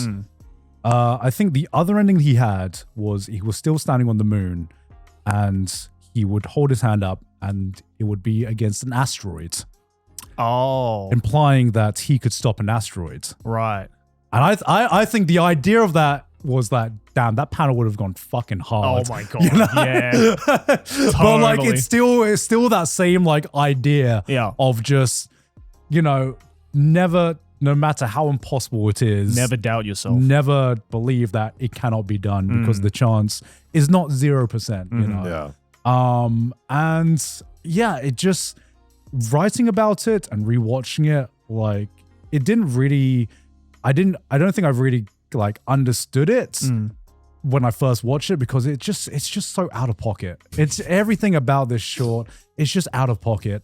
You can never predict what happens next. But yeah, the more I think about it, the more I watch it, I'm like, that's pretty fucking awesome. It is pretty sick. I can't stop thinking about it, man. It's pretty cool. I mean, I'm still kind of like processing a bit. Yeah. About how I feel about it. And sometimes these things just take a while. Yeah. Before I kind of cement my feelings. Totally. Yeah. But do we want to talk about your favorite one? Love is Blind. Love is Blind. Yeah. This was just fun. I think this is another like Fujimoto-ism that I've kind of felt every time I watch anything by him is that Fujimoto's characters kind of speak to each other in a way that is, in a weird way, unrealistic. Like it's a very weird vibe. Like it's when you see like, for example, scenes in Fire Punch or Chainsawman where it's just two characters talking, the way that the dialogue goes back and forth and ping pongs between two characters is like, you look at it and you're like, no actual real person would have a conversation like this. But because his characters are so weird, the weird dialogue and the weird tone of the dialogue kind of works in a natural way. Do you know what I'm trying to say? It's very hard to describe. Kind of yes and no. Yeah. Because I think I said this in the reaction, but I kind of realize all of his plot progression and his dialogue, it kind of feels like it's characters who feel realistic, but voice all of their intrusive thoughts. Yeah. This one also felt like a musical in its weird pacing and high energy. And I mean, the plot of this one is very straightforward. It's a guy who is wanting to ask a girl out to be a girlfriend or just go, and the thought of this very strong and stoic guy who always is, so good at what he wants to do in life, is really struggling with this aspect to just tell a girl that he likes her, essentially. And it constantly just keeps boiling and boiling. It's weird because it feels like you're pouring a cup of water and you're like constantly pouring until it gets to that point where it's like full and you're trying to add more and more water. And that's kind of like watching this. Like he's constantly about to say it, but won't. But the energy keeps getting higher and higher to the extent where he's about to confess to her and a guy is about to rob them and he just kind of ignores it. And then the earth is about to be taken over by aliens and he ignores it. Because he wants to lock in and tell this girl he likes her. It's like there are more important matters at hand right now. But it wonderfully captures that vibe when you're younger. I don't know if you can relate, but when you're in school and you want to ask a girl out, and it feels like the most pivotal decision of your entire life. Oh, 100%. Like you can have everything else going on and be on top of it, but for some reason, asking someone out or telling you like them and being that vulnerable for the first time is such an impossibly daunting feeling to overcome. Yeah. And I think it captures it in such a fun and lighthearted way and really shows it in a really stupid way, which I really enjoyed. Yeah. Because we've all been there. I hope we've all been there. Watching. I hope you get to experience this feeling, because at the moment it feels so impactful to your life. It feels like the most important thing and that nothing else can possibly take away. The earth is literally ending, but it doesn't matter because I'm about to tell this girl I like her and she might make fun of me and my whole life might crumble. Yeah, totally. And it captures it in such a jovial way that I really, really enjoy. And if you want to watch 15 minutes of just fun, then recommend this it. one was one of the shortest ones. It was only like 12 minutes. Yes, but sure. I like this one as well because it just takes this core idea, which Connor just said, and it just pushes it to the pushes it to its limit Yeah. and doesn't need to say more. This one honestly felt like a Nichijou skit. Yes. You know? It could have been like a skit from Nichijou that got randomly posted somewhere. The way it was directed as well, and like all the animation cuts, like there's very fast-paced animation cuts that are quite almost Shaft-like in a way, very Monogatari style as well. The character designs are awesome as well. Yeah. I really like the main girl's design is really cool. Yeah. And quite unique. Yeah. So a great short one, probably similar to the first one in the sense that it's quite straightforward. Not much weirdness. Like a little Sasaki more in a said before. comedic way though. Yeah. I liked it. I feel like the problem with the first one is that unlike the other ones, I don't feel I'm like this one, Love is Blind. I feel like Fujimoto had such a concrete idea about the, such a concrete way of portraying the idea he wanted to convey. This feeling of, when you confess, it feels like the world's coming to an end. Yeah. Whereas with the first one, it's a more traditional story, it's a more emotional story, but I feel like the core idea of it was a little bit weaker, a little bit. I think also that it unfortunately was a story that was bigger than the scope of it was a little too large for the aliens taking over a world, doing all this. And comparatively, if you kind of compare the endings from Love is Blind to the chicken one just kind of ends with a narrator going, and everyone died. Yeah. And you're okay. So clearly there was like almost more to the story that couldn't be fleshed out or couldn't be told appropriately. Yeah. So let's just wrap it up. And the thought was there, and the emotional tool and the story tool of using the alien being undiscovered, like that was I almost feel like that was the idea he had, which was this idea of like, what if we became the cattle? Yeah. And then kind of fleshing it out from there. Whereas the Love is Blind one, when it ends, there's this wonderful sense of finality of like 12 minutes, idea start, idea finish. We explored it fully, pushed it to its limit. Didn't need to do any more. Any more gags on top of what they already added would have been unnecessary. Yeah. It was a really well done exploration of a concept. Yeah, exactly. And what you want from like these anthology things, which is, sometimes you want to be left wondering, wanting for more or wondering what else was left untold. But sometimes it's great to have that perfect 10-minute fun gag. Totally. And I've watched a lot of the other anthology series that are quite popular, like the Love, Death, Robots, obviously Black Mirror. And, what makes a good anthology, in my opinion, is when you do feel the sense of, that was a great idea. I feel satisfied. Yeah, exactly. I don't need any more. I don't need any less. Like, that's exactly what it should have been. Yeah. And this was that, I think. Which brings us to the last short that we watched. I think his most famous shorts. You're getting the Oh, is it Nayuta. really? I'll go pre-Chainsawman because obviously we Interesting. look back in Goodbye Area, but Yeah. Nayuta I'd seen this girl's avatar a few places already. I think I'd seen it online. Yeah. Felt like it's like the new Kyoto Animation. Like if you have this picture, they're probably going to say some heinous shit. You know what I mean? You know, I hate that you said that because I was secretly thinking that when I was watching it. Yeah. I was like, I don't know why. But Someone this- who likes this character a bit too much would say heinous shit on that. you know how the modern like portrayal of that is just like, you know, it's like if I see someone like standing free ren, I'm like, there's two ways this could go now, you know? Which way? True. It's free rent has become that as well. Yeah. If someone likes free rent a little too much, you're like, okay. It's like, are you okay? It's like there's this grace period where like the first 6 months, you're like, everyone's like, bro, bang a story. Yeah. This is fucking great. And then like post 6 months, you're like, it's getting a little weird. The conversation's 'cause getting a it's little weird it's now. like, I think free rent should kill the demons because the demons are bad. And he thinks that free rent should kill the demons because they're racist. Like, we're not the same. We want the demons dead for different reasons. Like there are two different reasons and thoughts of real, you know? Yes. Like, what? Someone read too much into this. Yeah. But also think this is a great fucking short as well. Yeah. I think you could definitely see the because you know I believe this anthology comes out in the same way that he wrote them. You know, in terms of the first one he wrote, the second one he wrote, third one he wrote, and the more shorts you watch, the closer you see to his current writing style. And you see his storytelling like style evolve with the more shorts that you watch.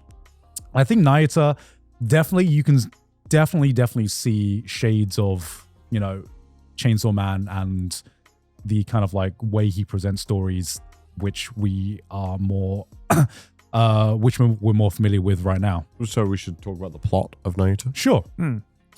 Nayuta is a demonic child who I'm just reading the wiki now. Nayuta is a demonic child who bears horns, lacks a human heart, and speaks in a wicked tongue. Even before her birth, it was prophesied that she would be one to spur the apocalypse. What is this? What is That's this? what it says. What it says. We're not here to read off the wiki. So basically, everyone in this world is like, there's going to be a demon child that's born. It's going to end the world with its powerful magic.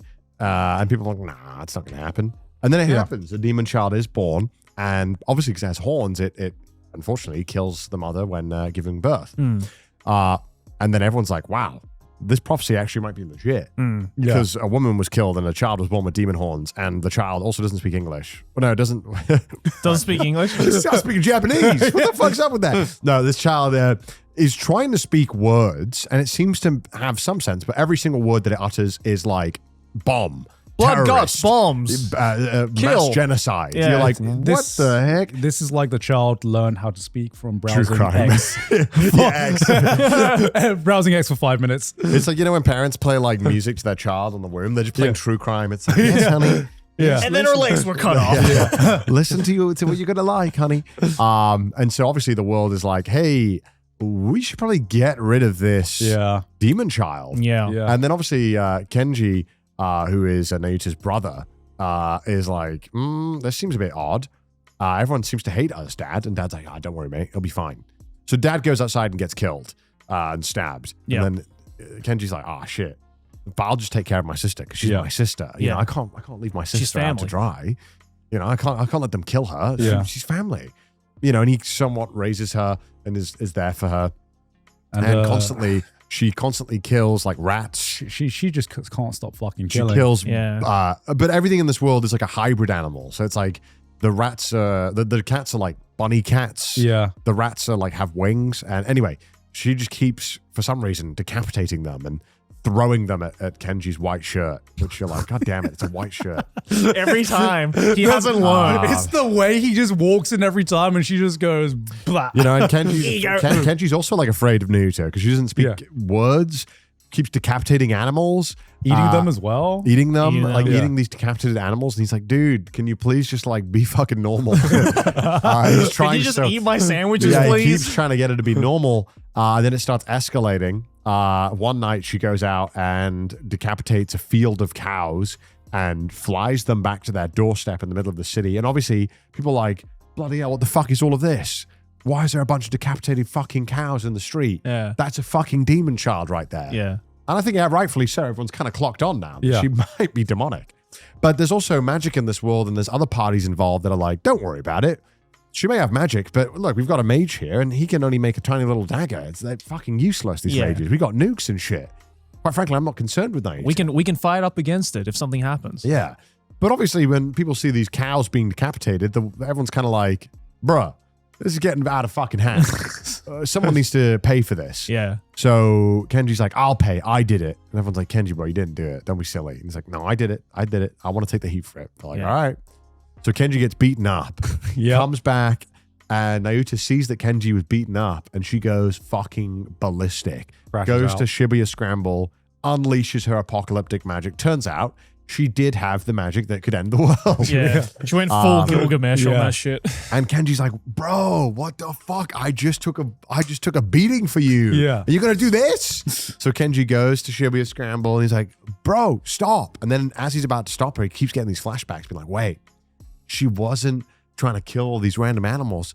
She just thought that I was too thin and was trying to feed me. Yeah. Oh my God. That was her way of loving me and being grateful for raising her. So he jumps in. Everyone's like, shoot her. Shoot the demon child. None of the bullets get past. Kenji's like, I don't know what to do. Jumps in for the hug. Saves the day. She stops going ballistic. He disciplines her. Yeah, He she does- literally smacks her over the head. Like, shut your bitch ass up. He slaps her, and then she starts crying, and he's like, man, what I needed all this time was tough love. Yeah. I had to just teach her how to behave. Yeah. And then they move to some island together where they won't be bothered. Yeah. Yeah. It was a weird story. If Nayuta existed in the world, probably should have not been allowed to live. Yeah. Yeah. Just naturally, yeah. Naturally. I think all the world's powers would have been vying for her. Yeah. Hard to justify allowing someone to do the things that Nayuta does. It's a bit weird, but it's a good story. And it's a story of like, I mean, the whole message is that she's prophesized to be this demonic child that will ruin the world. And the only reason why she becomes close to doing that is because everyone pushes her to become the prophecy. Yeah. In any place, right? She would never have done any of this stuff. She never would have ended the world or come close to doing it, etc. Had people not pushed Kenji to the brink and their family to the brink. Like, it was all the She suffering was a and all product the, of her environment. yeah, the self-fulfilling prophecy, right? Like, Yeah. and it's a poignant message of like, you know, a lot of the times in our society, we label people the bad people, and they will become the bad people. Yeah. Because we give them no recourse, no room to grow, no room to change, no room to redeem themselves. And it's a good story. It's just a bit weird, isn't it? and it's got the classic very Tatsuki Fujimoto. Yeah. bells and whistles on that take of a story. Yeah. Because we, you know, this story and this narrative is one that we've seen a couple of times from some of the stories. I can't remember them off the top of my head, but like it's not a new concept by any means. Well, that's the thing that I think is really interesting about this anthology, because I think you could say that about every single It's story his here. spin on it, and Yeah. he has a good spin on everything. Absolutely. Like he all does the a great themes job. he's covering in this anthology, it has been done by so many other authors for decades. But it's just the fact that Fujimoto is able to take these concepts that have been explored before and pose it in a way that no one but Fujimoto can. Yeah, I mean, I think for this one and for the one after this, what makes it stand out the most for me is I feel like the last two have the strongest characters. Yeah. Because I think Nayuta and Kenji is like, you get to explore their relationship a lot more than some of the previous characters, you know, where there was more of a focus on a different idea. But for this one, it was really focusing on how does Kenji perceive Nayuta and what is Nayuta's intention? You know, what even kind of a person is she? And I think the line that really ties it together is, you know, the final line that Nayuta doesn't say but writes down, which is like, she asks Kenji, "Are you scared of me?" Yeah. You know? Because it's to me it was Fujimoto, which is what I think he's really, really good at, is exploring relationships between characters and how he he knows what normal is, which is the weird thing, right? Fujimoto has a great understanding of what normal is, and he breaks the norm to make you question where you get your values from, right? Yeah. Because what we find as normal, we don't normally question. We don't normally think about that. But he used it in such a great way where he knows what's normal, and then he breaks the norm to make you reflect on, oh shit, why do I think this way? Why did I grow up this way? You know, and I think the relationship with Kenji and Nayuta, who is not fucking normal at all. You know, she is a fucking, as Connor said, you see a girl doing this shit, you're like, yo, child services, please, someone handle this shit. Take her out. Yeah. But the way Kenji kind of like finds out about Nayuta and comes to understand what kind of person she is, kind of strengthens the message that, you know, Connor had already laid out. And it's just such a Fujimoto way of portraying it. Yeah, you know? He absolutely. loves using weird power dynamics too, I've noticed. Yeah. Like he loves the kind of one-sided one character has such a massive I guess threat over the other. Yeah. And how that plays into them coexisting. And I thought it was quite interesting. And again, it reminds you a lot of like Denji and Makima in a couple of ways, right? Yeah, Like totally. you see again these pieces, this idea of like him really wanting to explore what does it look like when a person, or in this case the child, is so dangerous and someone in their life has been there for all of it. And you know, there is points where Kenji is clearly scared or uncomfortable with Nayuta, but you know, him at the end of it, like you said, that line is such a big thing of like him finally feeling like he knows his place in this dynamic, but also knows how to genuinely not be scared of her. Yeah. Which is all that Nayuta wants. Yeah, because the reveal where Nayuta was killing these animals to help feed Kenji was like, yo, I understand her. Still kind of weird though. That's the thing, right? Like it's so fucked still. Even if I understood someone was doing that for me, I maybe I could justify it. But I guess that's it, right? Like that's the dynamic of like he's using this family dynamic as a way to like, could you get over it? Could you put these things aside for family? Someone you've been around your whole life. And it's a show that and a short that like really has a lot more to it than what it presents. And I think it does a really good job. Totally. At kind of exploring that concept and showing holding the mirror up to humanity as well and what we think. Because I mean, fuck, you'd have to kill this fucking child. Yeah, exactly. I'm the problem. I'm the prophecy, bro. I'm like, nah, get rid of that. Yeah, I want that. You see what the fuck she just did? She's trying to destroy everyone. Yeah, you know. And I mean, this one. More. Yeah, I wish I could. I definitely want to watch the rest. Honestly, there is not a single short that I don't recommend like skipping. You know, that I recommend skipping. Sorry, because everyone is so vastly different. My favorite is number 8. I think number 8. I just saw the synopsis of that one. That sounds really interesting. Yeah. It's with a girl having their nude portrait hung in the school. Yeah. That sounds terrifying, but probably a really interesting story to explore. It's one of the it's probably the most grounded in reality. That out of all the anthologies, but it's still weird. Yeah, you know, it's still weird in its own way. But I really, really like the characters in Sisters. Sisters is great. It's cool seeing all the building blocks in a couple of these that make like a Chainsawman. Yeah. It's also kind of crazy that a lot of these, you know, story ideas and like the way that they're portrayed and stuff like that are all come from one guy. Yeah. As well. Like, I mean, that's what's inspiring about it, right? Is that like you just, you can't make a Chainsaw Man without having to flesh out a ton of other stories and really learn what works and what doesn't for you and what kind of dynamics you enjoyed and what kind of stories you like telling. I think it's cool. It's so cool. Yeah. And like it's really inspiring.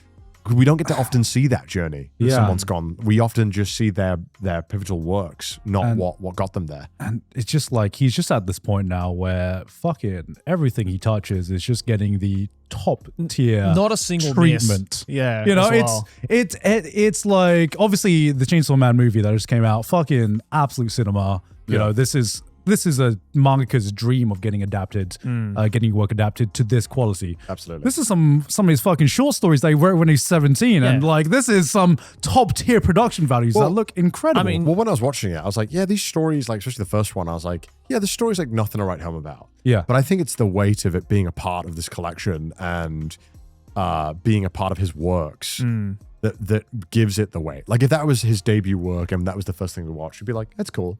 yeah. But I don't think we'd be blown away. Yeah. Right? Well, Just seeing it in the collection and the history of it all. I think it's hard to be blown away with a short story. Yeah, because, of course. But one thing that you get as a wider view of a collection is just you get to see a collection of just really cool ideas that don't necessarily need to be fleshed out. And some of it can leave an impact on you, and some of it can leave you thinking about it after the short's over. But you know, but as well, I think with certain artists, when they reach this point where their works have been so impactful that now any building blocks that made them that artist are worth looking at, because I think it helps you kind of dissect and kind of interpret the other the works that have been so impactful. Yeah. And I think this is like why, you know, people will watch some of the Quentin Tarantino movies that are like, you know, there's a couple like Death Proof. It's aight. Yeah, but it's helpful watching those movies as like someone who likes all of his work, because you're like, I want to see all the ideas. I want to see all the building blocks here. I want to see what goes into making a Pulp Fiction, etc. Yeah. And I think that's Fujimoto has reached that level now where it's almost worth looking at everything he's ever made, because you're like, I just want to see how you make this, how you make what you're gonna make in future. Like it's like we're exciting. interested It's in exciting. it's like we're artist. interested in the artist because we're interested in his art, and like that's not a point that a lot of artists can get to. Yeah. Yeah. But I also don't think you need to be necessarily need to be a fan of Fujimoto to enjoy this anthology. No, absolutely Oh, not. totally. I think these. I'm not saying these don't hold without Fujimoto. I'm just saying, like, I think that's what adds a lot to this collection. You know, because it is no, you know, it's not on the same level as like something like Chainsawman, which is obviously take him refining all of his ideas to make a long-running series. But I think a lot of these shorts by themselves, they all have some interesting things going on. Absolutely. And the most important thing is they all have something to say. yeah, I agree. And they all give a little peek into, you know, the artist's mind as well. And what a mind I want to understand. I think Fujimoto as a person is almost as interesting as any of the characters he writes. Tatsuki Fujimoto, the more stories you hear, the more you realize that Tatsuki Fujimoto is just a Tatsuki Fujimoto character. Yeah. You know, he is a caricature of himself. Yeah, totally. And it's just sometimes you hear some of the stories and it's just so fucking weird. But you got to be a weird guy to make weird things. You man. do have to be a weird If guy. you think normally, you can't create these worlds or these other storylines. You have to have something where your brain just works a bit differently. Yeah. I mean, my favorite story is still his biggest inspiration to create Chainsawman. What? Of how he used to. You never heard of the story about how when he was a kid, he had a pet goldfish that he like adored to death, and it died. And his mom was like, you need to get rid of it because it's dead. But apparently Fujimoto loved this goldfish so much that instead of just flushing it down the toilet or burying it, he just ate it. And that's apparently one of the big influences that created the idea of Pochita and Denji. And I'm like, yeah, that makes sense. That makes sense that someone who actually did that in his real life would then turn around and be like, that's actually an interesting idea for a story that I can create, or like two character dynamics. Pochita's mileage as a mascot character is quite impressive, given he was only in like 5 minutes. Yeah. So, man. Totally. One of my favorite recent Fujimoto stories is, I think he had this alt account where he would pretend to be this teenage girl. Yeah. What? Yeah. He would pretend he would role play as like a teenage girl. He would role play as this teenage girl for like shits and giggles. They psych. And then he got and then the account got banned or something. And so he made an alt account being like, guys, it's me, Tatsuki Fujimoto. Please reenact this account. And everyone's like, bro, what the you're not Tatsuki Fujimoto. So he leaked some drawings of Chainsawman just to prove he's Tatsuki Fujimoto. So they reactivate this account. Why is he doing that? I don't know. Because he's fucking Tatsuki Fujimoto. I don't know, He's so weird, but we love him for that. I don't fucking know, man. Why is he pretending to be a girl, man? I don't know. Maybe It's kinda weird. Maybe research for a future story. You I don't know. you have to get in the mind of, a character. Maybe He's a fucking character, mate. He is a character. he is a character himself. Yeah. What the fuck? Yeah. I hope he never stops being like this, man. I hope he never does either. Did he get his account back? He did get his account back. Fuck, man. They saw the leaks and they were like, all right, you might be Tatsuki Fujimoto. What the fuck? But then surely everyone knows it's him. Why would you want it? The saga of Tatsuki Fujimoto tries to convince his Twitter account is actually him. Ashitaka Ava. What the fuck? Oh yeah, Nagayama Nagayama Koharu. What the fuck? Is not revived. I will be live streaming the anime here. Thank you. I'm really Tatsuki Fujimoto. What the fuck? Okay, keep going. Keep going. Okay, keep we're going going. to narrate all the tweets for you. I don't know if it's proof, but the funniest manga this year was Welcome Alice. He's just fucking trolling, dude. I don't know if this is proof, but my favorite Ghibli movie are Princess Mononoke and Spirited Away, and my favorite Ghibli documentaries. Oh my god. Oh my fucking god. He just went off. I've been bitten by a dog that has both arms. Okay, what? Dude, is this guy okay? This is like kind of like schizo posting. For some reason, no matter how many times I said it, the language becomes English. Also, please let me know if there's anything I can do to restore my account. This are all tweets from Tatsuki Fujimoto, guys. Yeah. I've done what I can do from this form. What else can you do? He's showing a picture of like applying to get your account unlocked form. It's Tatsuki. It's Tatsuki. Chainsawman botched information. I hope this proves it. So now he's just leaking Chainsawman manga images. Okay? I'm a Libra. It's literally like, here's all my personal information. So wait, all these tweets were over the course of like an hour. Yeah. He tweeted so many.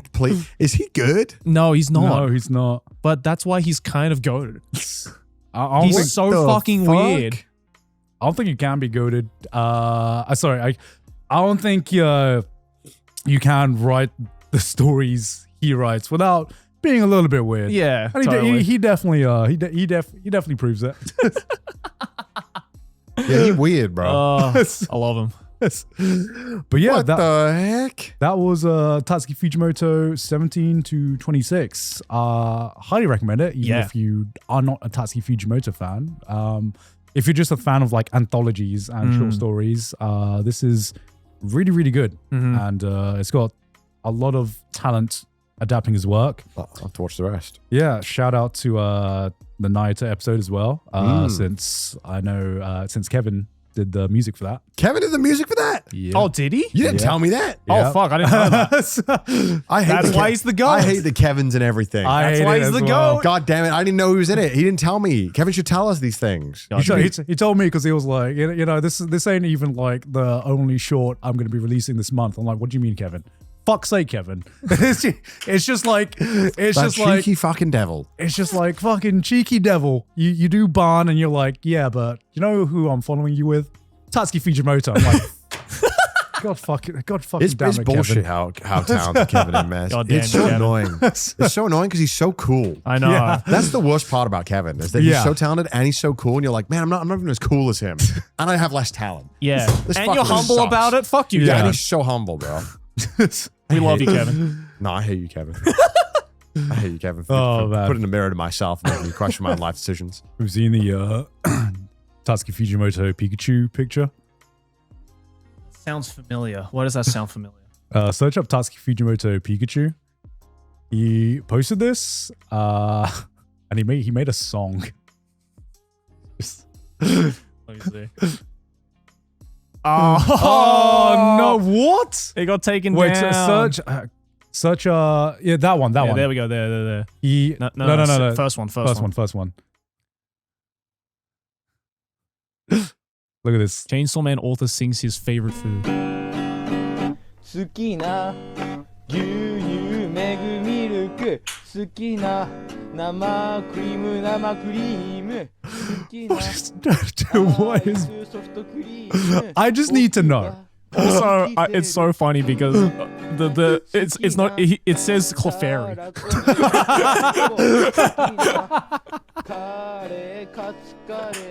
Oh, he's so weird. What is bro on? What? You know, can't tell. Can't tell if he trolls or. Oh, if, dude, he's one of the greatest trolls. Is he? Look, here's the thing. Do you think he's a troll or do you think he's just fucking weird? Just smoking a weird fat for the love one? of the game. Yeah. I don't know. Probably a bit of both. Probably a bit of both, to be honest. Yeah. I like how in Japan it's funny. Like you can't be weird publicly, but the moment you reach a certain level of fame, you can just like do whatever you want. Oh no, Yeah. yeah. I've always said Japan is this really weird place of extremes where it's like you need to either be extremely normal Yeah. or you either need to be extremely fucking weird. Yeah. There's no in between. You can't be a little bit weird. You have to go all out. Well, because if you're a little bit weird, you probably just get bullied back into normality, to right? normality, Yeah. right? And then there are people like Fujimoto where they're just like, nah, I'm not going to be part of this society. I'm just going to be fucking weird and make some dope shit. But Do you- Japan loves artists. Yeah, man. They love Yeah. artists. Do you think Fujimoto is overglazed? He's getting to that point now where it's almost like he's got a cult following. I mean, it's kind of understandable though, because he's just so unabashedly himself to the point where it's kind of hard to hate. I think You know what I mean? I think it's also just because right now it does, Chainsaw Man and Fire Punch and these works do feel quite fresh. Yeah, Mm-hmm. totally. In the anime space. I think they're, they almost harken back to like, kind of watching like Kite, right? This kind of like gory, Yeah. on, not holding back. It's got a lot of that I think people kind of want again because we become very, a lot of media has been kind of like sterilized or Yeah. kind of. And it also helps that like, sanitized, sorry, not sterilized. yeah, and it sanitized. also helps that, I mean, so far his track record has been pretty fucking good. Yeah. We'll have to see what else he does. Yeah, totally. I Yeah. think he's on track to make some really, to be one of the goats. Yeah, if he's not totally. already. But it's, I want to see what else he can do. Yeah, I mean, I think it's pretty cool that we're growing up in an era where we're probably going to be, he's going to be influential enough that we're going to be talking about him like our, parents talked about fucking Tarantino. Yeah, or like totally. the directors they grew up with. Because I think the thing that stands out the most about him is that not everything he makes might be like a 10 out of 10 banger, but you can never discount that he has such a unique voice. Yeah, oh yeah. Where you see his stories and you're like, oh yeah, this is something you'd make. Yeah. And only you would make. I think he's able to create like works where as you said, Garnt, like there might not be 10 out of 10s, but you always walk away from it thinking about it. Yeah. You know what I mean? Like even like, for example, like Look Back, his other short film was like, it was fucking weird, but like the themes that he explored in it were, again, themes that have been explored before by other artists, even within the anime space. But because the way that he told that story was so uniquely him in a way that was done in my opinion, quite a unique way, I came out from that film really thinking about it and really like trying to dissect it and, trying to glean a message that I could take back as a person as well. So I think that is one of the aspects for him that just makes people love him. Is that just like there's no one quite like him and he's doing things in a unique way that's, as you said, like it's refreshing nowadays to see, Yeah. Because anime is, is very similar. There are a lot of shows that feel very similar to one another. It does feel like there is a formula. We do see reoccurring themes and reoccurring tropes that come up. And I think a lot of people, at least especially in the Western anime sphere and Anglosphere, they just kind of want something a bit different. Yeah. And I think Fujimoto appeals massively to a Western and like Anglosphere of audience. Well, I think a global sphere because his work is also, pretty popular. Yeah, yeah. no matter where you go. Yeah. But yeah, I mean, I think people don't realize how hard it is to create something unique. Yeah. Because Totally. it's like, where'd you get the inspiration from to get, Yeah, that's some of these- the thing I want to know the most, and that's like he's like one of the few manga artists I really just would die to talk to, because it's just like I just want to know like what's in this guy's head, Yeah. in daily life, like Yeah. what kind of thought process do you have to live through every day in order to make stuff like this? Yeah. I mean, it's obviously, if you started at 17 writing these stories, Yeah. and quite refined, that he clearly had a passion for this for a very long time. Yeah, Yeah. To be able to get to the point where he was telling those stories at age 17. yeah, I think, yeah, like I said, like I think all of it's very inspirational. Mm. It's like a guy who has clearly just been an artist Mhm. and like loves art. And Oh, yeah. wants to tell stories. It's fun. Yeah. It gives hope Yeah. in it's a weird super way. cool. But Yeah. I think that's also what Japan does really well, is that they have a good pipeline to allow people who are creative to kind of tell these weird stories generally. And just flourish. I think it's changing a lot now with the digital manga and Shonen Jump's kind of changing a lot. Like I think Yeah. the space is changing an awful lot, but I still think that people enjoy that it does feel obtainable. And I think that's why we often root for these authors like Fujimoto. I think because we like seeing how they get into it and how they come up into it. Totally. And Yeah. the journey. And I think that's It's easy what- to root for him. Yeah, I think that's why manga is just like dominating globally right now. Yeah. Like, even in America and the West, it's like it is the popularity spike of obviously anime, but also manga as well. Has been so weird to see, but it's been like refreshing because I feel like there is a reason why it got popular, and it's just because it allows such a wide variety of different ideas, different characters, different IPs that all have their own unique voice and say their thing without having to rehash the same IPs over and over again. I mean, I guess like in a sense, kind of what YouTube has done for indie animation and what like Webtoons did to Korean manhwa authors. Like, if you give that space for it, where people can kind of vote with their money or vote with their whatever it is, their eyes, I think you'll start to see cool stories popping up. You know? Totally. I think that's so. I think Japan's like the Shonen Jump way of kind of as for a very long time has been a great way to get up and coming Yeah. mangas into it. So I hope that You'd also get a lot of slop as well. you do get a lot of Yep. slop too. I mean, because it is ultimately a curated thing, Yeah. but it's still it's a system that's still giving us some of the best fucking stories. I mean, I'd like a lot of isekai comes from like Daddy Katakawa. I mean, a lot of isekai comes from one website. Yeah. It's what's it called again? Which one? Shosetsu ni Naro? Shousetsuka ni naro. Yeah. That's But the you make one. a space for these stories. Yeah, you make a space. You make Yeah. a space for these stories to be told, Yeah. and people will make fucking stories. Yeah. Fan fiction on Wattpad.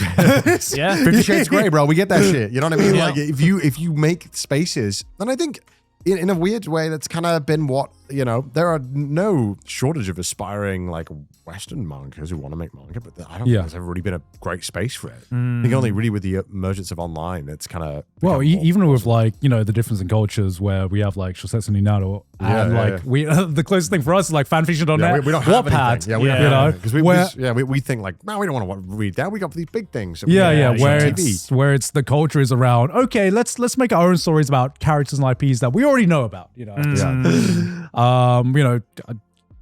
Especially I'm not so knowledgeable about comics, but it's like we have these characters that have stayed with us since like some of like the very beginning of like when comics started. Superman, Batman. They are iconic characters that will continue to be iconic and continue to be portrayed in all sorts of media, whether that be film, TV, whatever. But what I love about, anime and manga is that actually that's not true. I was going to say we give time for things to die, and I'm like, nah, Dragon Ball Z, Dragon Ball is always going to continue, But there is a that's space. why it's the GOAT. But there is a space where every season of anime, you have so many new IPs coming out. It is not necessarily the big budget sequels that get the most attention all the time. And that's why I love this medium, and we can find creators and artists like Tatsuki Fujimoto and the fucking Giga Chad team that he has somehow made from his like assistants and creators. Yeah. Like, Literally all of his assistants are also like amazing artists. like what the fuck was happening in this studio, man? I mean, clearly he had a method and an atmosphere or a manga culture that he cultivated that just led or allowed people to feel like they can be creative. yeah. totally. And obviously that comes across in his work. It's come across in the work of people who work for him. Like Yeah. something, the way that he approaches art is clearly working. Yeah. Totally. And I hope that we can learn from that. And Yeah. that's the most important thing, right? Hell Is that yeah. we want to take these lessons and expand upon them. God, I can't wait for the next Chainsawman. I just Yeah. because I've heard that, you know, because you guys haven't seen the movie yet, but you know, I've heard that this is like the start of when Chainsaw Man gets really, really fucking good. And I mean, I've read the manga, so I know what's going to happen. And Is it going to be another movie or? I have no idea. It's not been announced yet, so I we reckon have- it'll be a season 2 because there's still quite a bit to go. Right, because when someone told part me- one? yeah, I thought for some reason I thought the movie was the end. I don't know why I thought. No. It's literally just, I think it's like, Very short arc. it's like right? 1.5 volumes in the manga or something. Wow. Yeah, the Reze arc is not that long in the manga, if I remember correctly. Interesting. But yeah, the second half of part 1 is it's gonna go bonkers. If it's like to the same quality as like the Reze movie or even season 1 Yeah. of the Yeah. anime, yeah, I'm excited for it. Well, I also locked in. really want to just like, I mean, we already got this anthology, we already got Look Back, dude. Like, when is fucking Goodbye Eri becoming a movie? it's happening, Dude, it's happening. It's gotta be Yeah, happening. and I'm so excited for that because I love that is Goodbye probably Eri. one of my favorite shorts he's made. Yeah. Yeah, That's so good. it's so good. I mean, it's one of my favorite one shots. Period. Yeah, That I read in agreed. manga. Agreed. Yeah, I've been trying to read like this. I've been trying to read a lot more one shots because I just think just watching this kind of like ignited just, you know, my love for like anthologies and just like cool little ideas. Totally. I still haven't watched Love, Death and Robots season 2 or season 3 yet. I mean, the first season was the best. Was it First actually? season was the best. Yeah, first season was the best, in my opinion. I think it just like there were some shorts in season 2 and season 3 that were good, but I Yeah. think just as a full The anthology latest season. one was terrible. Oh, really? That was so bad. I think I've only seen half of season 3. Is it season 3? Yeah. That's so bad. Oh, really? I did not like it. Yeah. Season 1 though is worth watching for sure. I've started watching the Amazon anthology. Secret Level. Yeah, Secret Level. yeah. That one, some of those are really interesting Yeah, as well. some of those are really good. Yeah. Have you seen it? Yeah, I've seen all of them. Dude. It's a shame that some of the games are like feel Yeah. like they're like paid for to I be. have not heard of this. But there's some really good ones in there. Yeah. Like the Pac-Man one is fun. The Pac-Man The Pac-Man one. one is fucking that sick. was weird. Oh, I think I remember you guys talking about this. Yeah. yeah. Pac-Man one was so fucking sick. There's like This- a dude with a it- blade and like this fight mock, and they were like, "You must consume. Holy shit. You must fucking Yeah. kill." Basically, you don't have to watch everyone, Joey. Yeah. What's the Warhammer one, bro? The Warhammer one is great. Yeah. Well, you like the Pac-Man one as well, Joey. Yeah. Look at that Pac-Man. Yeah. God damn. Yeah. Ugh. We talked Let- about this before, but it's so good. Yeah, let's I mean, without spoiling it, it's basically what if you reimagine the Pac-Man world as a Lovecraftian horror? Yeah. Say less. I'm sold. Man, the Warhammer one was so good. Yeah. It made me just want more Warhammer movie or TV show that is like as good as that because it was so fucking Well, have you good. played the game? No, I don't want to. I'm scared. I'm not touching that. Yeah, You're not touching that? that's- No, I'm not getting into Why that. not? Why not? It's too much lore. When dude. I am like 40 years old, I live on a beach and I've retired and I have all the time in the world, I'll get into Yep. Warhammer. Yep. I'm not touching it right now Yep. because I know it will consume my life. I got shit to do, bro. I saw what happened to Henry Cavill. He got too consumed by that shit. Yep. That took over his life. Yep. He gave up Superman for that. Maybe it's worth it. Maybe it's He worth said, it. "Fuck being Superman. I want to play with I Warhammer." wanna play Warhammer. And you know what? It looks like he's having the fucking time of his life. Yeah. That's the scary part because I know I'm gonna have fun. Yeah. Yeah. So I will get into it eventually. Not right now. Have you guys watched the Animatrix? I have watched Animatrix, yeah. No. That was a great anthology. That's a great series. anthology. I have to watch it. I'll watch it. Yeah, Animatrix. Another one where you don't even need to be a fan of the Matrix to enjoy the Animatrix as well. Oh yeah, I think It you is talked to me about it. peak 2000s anime. All right. Yeah. It looks like is it drawn or digital? Pretty sure most of it is hand drawn. Oh, fuck yeah. Yeah. I think it's probably a mix. There is definitely some digital shots in here. Yeah. But I mean, it's 2003 is when they started trying to really find a way to incorporate it. Yeah. But Damn. yeah, some of the one of my favorites in this is the second Renaissance, where it's like the lore dump of how the Matrix came to be, and holy shit, some of the scenes in there are like fucking incredible, man. I'll have to watch it. And then also there are just some really cool fight scenes in there as well. The director of Redline is on this one as well. Oh, fuck. And Now we're eating good. And you see his style fully realized in one of the shorts before he would go on to make Redline. Oh, that's right. Watanabe Shinichiro was one of the writers as well. Yes, Wow. he did make a short in this as well. I remember that. Damn. Yeah. Well, a lot of good media to watch. We've been eating good. Yeah. Let us know if you watched 1726 down below or Kite. Let us know. And if you haven't, then you can watch our full reactions to it over on the Patreon. That will be this week's Patreon exclusive content. With the mark in my eyes, man. Yeah. It's so cool because each of these short stories, you can see little hints of what would eventually... Yeah, just different aspects. Different aspects of Chainsaw Man. Yeah. But fear not, if you are a part of the Patreon crew, then you can also watch all these other amazing weekly Patreon exclusive content that we have over for you. So make sure to hit up patreon.com/trashtaste if you want to check it out and support the boys in the process. Also follow us on Twitter, send us some memes on the subreddit. If you hate our face, listen to us on Spotify. And another thing you can do on the Patreon as well is you can suggest next month's submission for us to watch, read, whatever it might be. Leave your votes down on the Patreon. Also, tell me if anyone has ever had a dream in a language you don't speak. I just need to know. If you've had one of those Chinese dreams before, let us know. Why has everyone had a Chinese dream lately? All right. We'll see you guys next week. Bye.